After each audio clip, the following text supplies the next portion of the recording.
$13,146 কিভাবে পাবেন। এটা আসলে এবার কিন্তু আমাদের একটু ভেরি কেয়ারফুলি ট্যাক্স রিটার্নটা করতে হবে। Why? Because one big beautiful বিলের আন্ডারে অনেকগুলো আপনার প্রভিশন, যেটা হচ্ছে নতুন কিছু ডিডাকশান এবং ক্রেডিট অ্যাড হয়েছে, এগুলোকে কেয়ারফুলি করতে হবে। এবং সেটার জন্য একটা নতুন ফর্মও এসেছে আইআরএসের এইবার ওয়েবসাইটে, যেটা হচ্ছে আপনি ট্যাক্স ফাইল করার সময় ওই ফর্মটা আপনাকে অবশ্যই ইউজ করতে হবে এই ডিডাকশানগুলো পাওয়ার জন্য। ফর্মটা হচ্ছে স্কেজুয়াল 1A, এটা হচ্ছে নতুন এই বছরের জন্য। এটা আপনাকে অ্যাড করে আপনার যে ওয়ান বিগ বিউটিফুল বিলের আন্ডারে যেসব ডিডাকশান আছে, ক্রেডিট আছে, এগুলোকে আপনি নিতে পারবেন।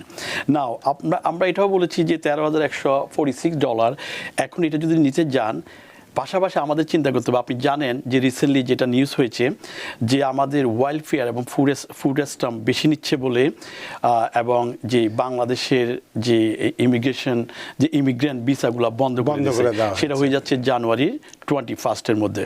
Y? Because of our people which is বাংলাদেশের যারা এখানে থাকেন, তারা যদি অ্যাকচুয়ালি এনটাইটেল, তারা যদি পেয়ে থাকে, এটার জন্য যোগ্য হয়, তাহলে ডেফিনেটলি এটা নিতে পারতো। কিন্তু এখন দেখা যাচ্ছে যেটা ডাটাবেসে আছে, কিন্তু আমাদের 54% এটা 54.8%, সো দ্য হিউজ অ্যামাউন্ট।